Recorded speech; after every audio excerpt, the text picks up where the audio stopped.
एक अनदेखी दुनिया, एक रहस्यमयी लोक, जहाँ देवता भी अनुमति लेकर प्रवेश करते हैं। जब रात अपने चरम पर होती है, जब हवाओं में तंत्र मंत्र की गूंज घोलने लगती है और जब सर्पराज की स्तुति में अज्ञात स्वर उठते हैं, तब एक रहस्यमयी संसार का पर्दा उठता है। वह है नागलोक। यह एक ऐसा लोक है जिसके बारे में सदियों से रहस्यमयी कहानियां कही और सुनी जाती रही है। क्या यह सच में अस्तित्व में है या फिर यह केवल पौराणिक कल्पना है? क्या यह हमारी ही पृथ्वी के अंदर बसा हुआ है और कोई गुप्त लोक है, या फिर यह ब्रह्मांड के किसी अन्य आयाम में स्थित एक रहस्यमय संसार है? यह यात्रा हमें उन रहस्यमय स्थानों तक ले जाएगी जिनके बारे में मान्यता है कि वे नागलोक से जुड़े हुए हैं। हम वाराणसी के नवापुरा में स्थित नागकूप सतपुड़ा के घने जंगलों में छिपी गुफाएं और पुराणों में वर्णित पाताल लोक के गूढ़ रहस्यों को खोजने की कोशिश करेंगे। इस वीडियो को अंत तक जरूर देखिए, क्योंकि हम आपको यह रहस्य बताएंगे जिनकी चर्चा सदियों से गुप्त रूप से की जाती रही है। अगर आप हमारे चैनल पर नए हैं तो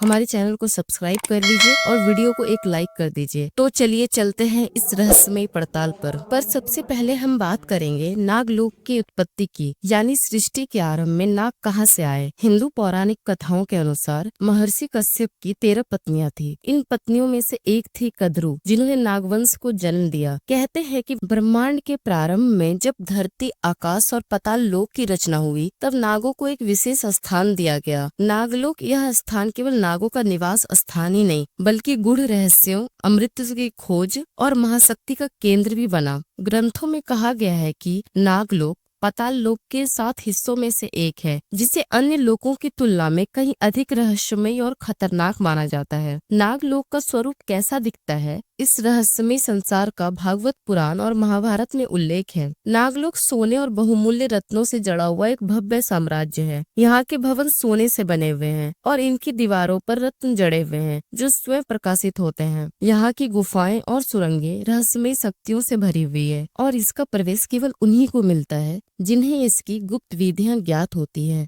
गरुड़ पुराण के अनुसार नागलोक के राजा वासुकी और अन्य प्रमुख नागों का यहाँ शासन है। यह लोक इतना विशाल और जटिल है कि इसे केवल साधारण दृष्टि से देखा नहीं जा सकता। वाराणसी का नागकूप, क्या यही है नागलोक का द्वार? अब हम आपके लिए चलते हैं भारत की सबसे प्राचीन नगरी वाराणसी में, जिसे मोक्ष की भूमि भी कहा जाता है। वाराणसी का एक मोहल्ला नवापुरा अपने अंदर एक अनोखा रहस्य समेटे हुए है। यहाँ स्थित नागकूप को लेकर मान्यता है कि यह एक सीधा मार्ग है जो पाताल लोक और संभवतः नागलोक तक जाता है। इस नागकूप को करकोटक नाग तीर्थ भी कहा जाता है। स्थानीय मान्यताओं के अनुसार यह कूप इतना गहरा है कि इसकी गहराई का आज तक कोई अनुमान नहीं लगा पाया। कहा जाता है कि प्राचीन काल में यह नागलोक से सीधे जुड़ा हुआ था और यहाँ से नागों की गुप्त दुनिया तक जाने का मार्ग खुलता था। यह मान्यता केवल धार्मिक ग्रंथों और किंवदंतियों तक सीमित नहीं है, बल्कि इस स्थान पर घटित होने वाली असाधारण घटनाएं भी इसे एक रहस्य बना देती है। काशी खंड, स्कंद पुराण और अन्य धार्मिक ग्रंथों में नागों के अस्तित्व का उल्लेख मिलता है और वाराणसी के इस कुएं को विशेष रूप से नागों की शक्ति का केंद्र बताया गया है। कहा जाता है कि यहाँ पर प्राचीन काल में महर्षि अष्टावक्र और अन्य तपस्वियों ने कठोर साधना की थी और नाग जाति से संवाद स्थापित किया था। लोक कथाओं के अनुसार यह कुआं अत्यंत गहरा था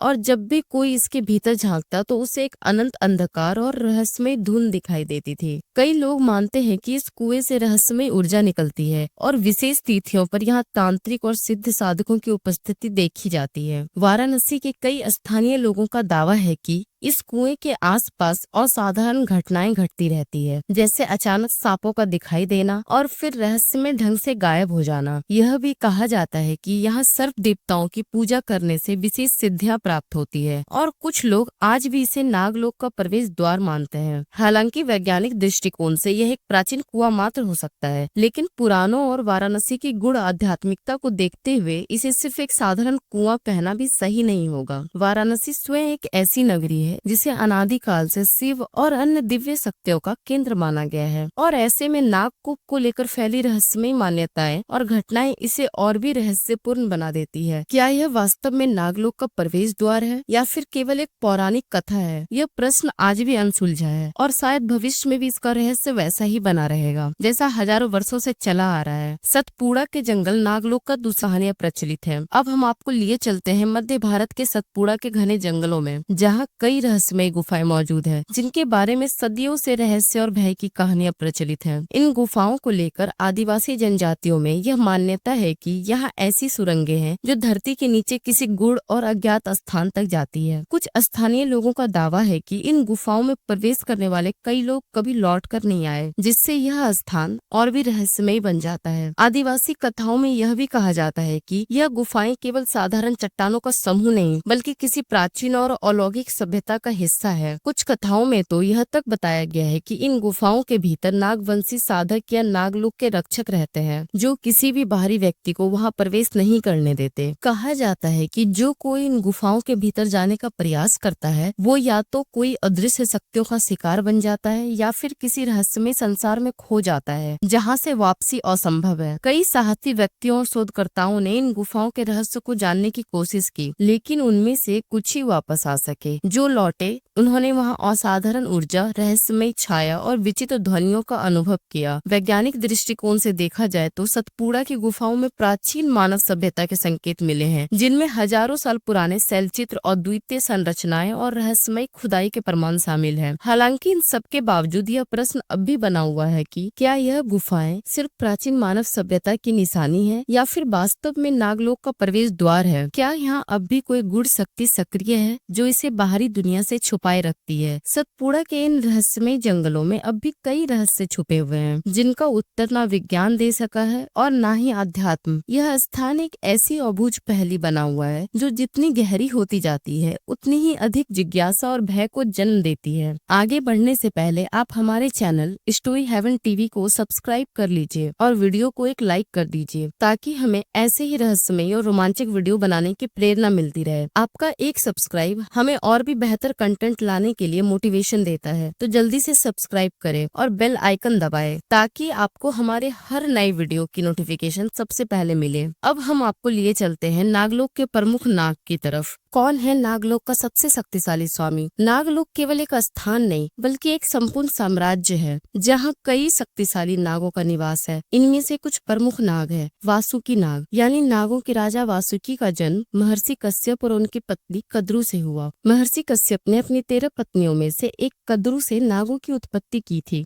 वासुकी उन्हीं नागों में से एक थे, लेकिन वे केवल एक सामान्य नाग नहीं थे, वे नागों के राजा थे। वासुकी के भाई भीमक, तक्षक, कालिया और शेषनाग थे। वासुकी को शिव का प्रिय अनुयायी कहा जाता है और वे भगवान शिव के गले की शोभा बढ़ाते हैं। इसका अर्थ यह है कि वासुकी केवल एक साधारण नागराज नहीं थे बल्कि एक दिव्य शक्ति के स्वामी थे। कहा जाता है कि वासुकी नाग ही नागलोक के मुख्य शासक है और उनका प्रभाव पूरे पाताल लोक में फैला हुआ है। वासुकी का निवास नागलोक में बताया गया है। यह एक गुप्त और रहस्यमयी लोक है जिसे पाताल लोक का एक भाग माना जाता है। वासुकी की राजधानी भोगवती नगरी थी जो एक अद्भुत और चमत्कारी स्थान था। ग्रंथों में कहा गया है कि भोगवती नगरी सोने, चांदी और बहुमूल्य रत्नों से सजी हुई थी और वहाँ नागों की एक विशाल सेना मौजूद थी। यह एक ऐसा लोक है जहाँ का द्वार केवल उन्हीं के लिए खुलता है जो सर्प शक्ति और तांत्रिक रहस्यों को जानते हैं। वासुकी जो स्वयं भगवान शिव के गले की शोभा है, एक अमर शक्ति के स्वामी हैं, जिनकी सांसों से निकली ऊर्जा आज भी अंतरिक्ष में प्रवाहित होती है। वासुकी और समुद्र मंथन यानी ब्रह्मांड को संतुलित करने वाला नाग। जब देवताओं और असुरों के बीच अमृत प्राप्त करने के लिए समुद्र मंथन का आयोजन हुआ तो यह प्रश्न उठा कि मंदराचल पर्वत को स्थिर रखने के लिए किसका उपयोग किया जाए। इसी समय वासुकी नाग को मंथन की रस्सी के रूप में चुना गया। देवताओं ने उनके सिर को पकड़ा और असुरों ने उनकी पूंछ को, लेकिन यह प्रक्रिया इतनी सरल नहीं थी। जब मंथन शुरू हुआ तो वासुकी की सांसों से विष निकलने लगा। असुरों ने यह देखा और सोचा कि सिर पकड़ना ज्यादा फायदेमंद होगा क्योंकि इससे वे अधिक शक्तिशाली हो सकते हैं। लेकिन जैसे ही वासुकी की सांसों से तीव्र विष निकला, असुर बेहोश होने लगे। यही विष बाद में कालकूट या हलाहल विष के रूप में प्रसिद्ध हुआ, जिसे स्वयं भगवान शिव ने अपने कंठ में धारण किया और वे नीलकंठ कहलाए। इस तरह वासुकी ने देवताओं और पूरे ब्रह्मांड के संतुलन को बनाए रखने में महत्वपूर्ण भूमिका निभाई। अनंत रहस्य और महाप्रलय के स्वामी शेषनाग, जिन्हें अनंत नाग भी कहा जाता है, भगवान विष्णु के सैया स्वरूप में प्रसिद्ध है। उनके बारे में कहा जाता है कि वे नागलोक के सबसे रहस्यमयी और शक्तिशाली नागों में से एक हैं। वे पूरे ब्रह्मांड को अपनी कुंडली में बांध सकते हैं। शेषनाग सिर्फ एक प्राणी नहीं बल्कि स्वयं योग और तपस्या के प्रतीक है। जब उन्होंने देखा कि धरती अधर्म और अराजकता से भर गई है तो उन्होंने स्वयं को मानव रूप में अवतरित किया, बलराम के रूप में, जो भगवान कृष्ण के बड़े भाई बने। बलराम का हल और गधा यह संकेत देता है कि सृष्टि को संतुलित रखने के लिए धरती का बोझ उठाने आए थे। शेषनाग केवल नागों के राजा ही नहीं बल्कि ब्रह्मांड की नियंत्रण शक्ति भी हैं। उनके सहस्त्र फनों पर संपूर्ण पृथ्वी टिकी हुई है और जब वे अपने फनों को हिलाते हैं तो भूकंप और महाविनाश उत्पन्न होता है। किंवदंतियां कहती है कि जब वे सांस लेते हैं तो कालचक्र आगे बढ़ता है और जब वे ध्यान मग्न हो जाते हैं तो समय ठहर जाता है। कहते हैं जब सृष्टि का प्रारंभ हुआ तब आदि पुरुष भगवान विष्णु ने अनंत जल राशि में लेटने के लिए एक दिव्य सैया का निर्माण किया। यह कोई साधारण सैया नहीं थी बल्कि यह स्वयं शेषनाग थे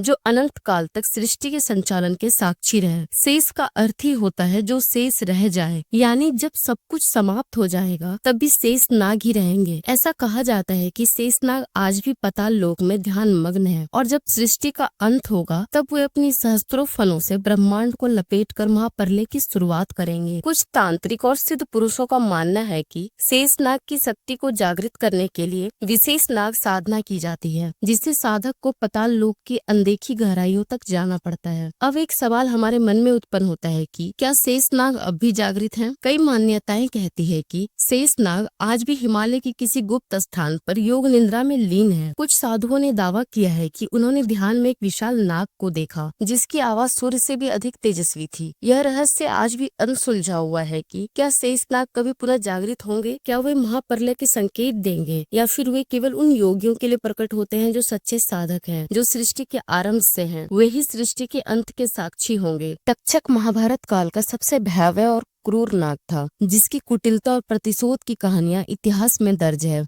वह नागलोक का एक शक्तिशाली नागराज था जिसकी विषाक्त शक्ति इतनी प्रबल थी कि वह पल भर में किसी भी जीव को भस्म कर सकता था। जब सम्राट परीक्षित, जो कि अर्जुन के पौत्र और अभिमन्यु के पुत्र थे, एक दिन शिकार के दौरान प्यास से व्याकुल होकर ऋषि समीक के आश्रम पहुँचे तो उन्होंने देखा कि ऋषि समाधि में थे और उनकी ओर कोई ध्यान नहीं दे रहा था। अहंकार और क्रोध में आकर परीक्षित ने एक मरे हुए सर्प को उनके गले में डाल दिया। जब ऋषि के पुत्र श्रृंगी को इसका पता चला तो उन्होंने अत्यंत क्रोधित होकर परीक्षित को श्राप दिया कि 7वें दिन तक्षक नाग उनके प्राण हर लेगा। इस भयावह श्राप से बचने के लिए परीक्षित ने अपनी राजधानी में एक अवैध महल बनवाया जहां किसी भी सर्प का प्रवेश असंभव था। लेकिन तक्षक, जो कि अपने छल और माया जाल के लिए प्रसिद्ध था, उसने यह सुनिश्चित कर लिया कि परीक्षित का अंत उसी के विष से होगा। उसने पहले राजमहल में प्रवेश करने का मार्ग खोजने के लिए कुछ ब्राह्मणों को अपने प्रभाव में लिया और फिर स्वयं एक छोटे कीट के रूप में बदलकर महल के भीतर प्रवेश किया। जैसे ही उसने राजा के समीप पहुंचकर अपने असली रूप में आकर उन्हें डसा, उसका जहर इतना प्रचंड था कि राजा परीक्षित ने तड़पते हुए वहीं प्राण त्याग दिए। कहा जाता है कि तक्षक का यह विष इतना घातक था कि उसने न केवल राजा के शरीर को जला दिया बल्कि उनके सिंहासन को भी नष्ट कर दिया। इसके बाद तक्षक का नाम पूरे आर्यावर्त में भय और रहस्य का प्रतीक बन गया। यही नहीं, आगे चलकर तक्षक ने अपनी नाग जाति की रक्षा के लिए कई अन्य षड्यंत्र भी किए जिससे वो हमेशा रहस्य और रोमांच से जुड़ी कथाओं का हिस्सा बना रहा। कालिया नाग यमुना नदी का एक अत्यंत विषैला और क्रूर नाग था जिसका आतंक ब्रजभूमि के वासियों के लिए एक बड़ा अभिशाप बन गया था। ऐसा कहा जाता है कि कालिया नाग ने अपने विष से यमुना नदी के जल को इतना जहरीला बना दिया था कि उसमें रहने वाले जीव जंतु मरने लगे और उसका जल अमृत के स्थान पर विष की धारा बन गया। उसके विषैले प्रभाव के कारण यमुना तट की हरियाली सूखने लगी और वहाँ का वातावरण अत्यंत भयावह हो गया। वज्र के ग्वालों और गौवंश के लिए एक बहुत बड़ी समस्या थी क्योंकि जल के बिना जीवन असंभव था। जब भगवान श्री कृष्ण को इस संकट का पता चला तो उन्होंने इसे समाप्त करने का निश्चय किया। एक दिन खेल खेल में वे यमुना नदी में कूद गए और सीधे यमुना के जल में समा गए। कालिया नाग ने श्री कृष्ण को अपनी कुंडली में जकड़ लिया, लेकिन यह उसकी भूल थी। श्री कृष्ण ने अपनी दिव्य शक्ति से स्वयं को मुक्त किया और नाग के फनों पे चढ़कर एक अद्भुत नृत्य किया। उन्होंने इतनी तेजी और शक्ति से उस पर प्रहार किया कि कालिया नाग की सारी शक्ति छीन हो गई। उसकी पत्नियां श्री कृष्ण के चरणों में गिर पड़ी और अपने पति को क्षमा करने की प्रार्थना करने लगी। श्री कृष्ण ने उन्हें आशीर्वाद दिया और कालिया नाग को यमुना छोड़कर रामेश्वरम के समुद्र में जाने का आदेश दिया। कालिया नाग ने श्री कृष्ण की आज्ञा स्वीकार की और सदा के लिए यमुना को छोड़कर चला गया। इसके बाद यमुना का जल फिर से स्वच्छ एवं पवित्र हो गया और ब्रजवासियों का जीवन पुनः खुशहाल बन गया। कालिया नाग की यह कथाई बुराई पर अच्छाई की विजय और श्री कृष्ण की अलौकिक शक्तियों का एक अद्भुत प्रमाण है। जो आज भी भक्तों के लिए आस्था और श्रद्धा का विषय बनी हुई है। अब यह सवाल उठता है कि नागलोक का प्रवेश द्वार कहाँ स्थित हो सकता है? क्या यह किसी गुप्त स्थान पर छिपा हुआ है? प्राचीन ग्रंथों और जनश्रुतियों के अनुसार नागलोक एक रहस्यमय लोक है जहाँ नागों का वास होता है। यह स्थान पृथ्वी के गहरे स्तरों में स्थित बताया जाता है और इसकी कई गुप्त प्रवेश। यह स्थान धरती के अंदर ही कहीं स्थित है। इसके कुछ विशेष द्वार हिमालय, दक्षिण भारत और अन्य गूढ़ स्थलों पर मौजूद हो सकते हैं। हिमालय में स्थित मानसरोवर झील रहस्य और आध्यात्मिकता का केंद्र मानी जाती है। यह झील कैलाश पर्वत के निकट स्थित है, जो स्वयं शिव का निवास स्थान माना जाता है। कई ग्रंथों में उल्लेख मिलता है कि कैलाश पर्वत और मानसरोवर झील के नीचे एक गुप्त मार्ग है जो नागलोक तक जाता है। कुछ सिद्ध साधक और तिब्बती भिक्षु मानते हैं कि यहाँ से एक रहस्यमयी जल मार्ग नागलोक को जोड़ता है, जहाँ सामान्य व्यक्ति प्रवेश नहीं कर सकता। आंध्र प्रदेश में स्थित श्रीशैलम भारत के प्रमुख ज्योतिर्लिंगों में से एक है, जो भगवान शिव का पावन धाम है। इस स्थान को नागलोक से जुड़ा माना जाता है क्योंकि यहाँ एक रहस्यमय गुफा स्थित है, जिसके बारे में कहा जाता है कि यह सीधे नागलोक तक जाती है। इस गुफा में कुछ विशेष साधक ही प्रवेश कर पाते हैं और यह आम पर्यटकों के लिए बंद ही रहती है। प्राचीन कथाओं के अनुसार इस क्षेत्र में कई बार नागों की अद्भुत उपस्थिति देखी गई है, जिससे यह विश्वास और अधिक प्रबल होता है कि यह नागलोक का द्वार हो सकता है।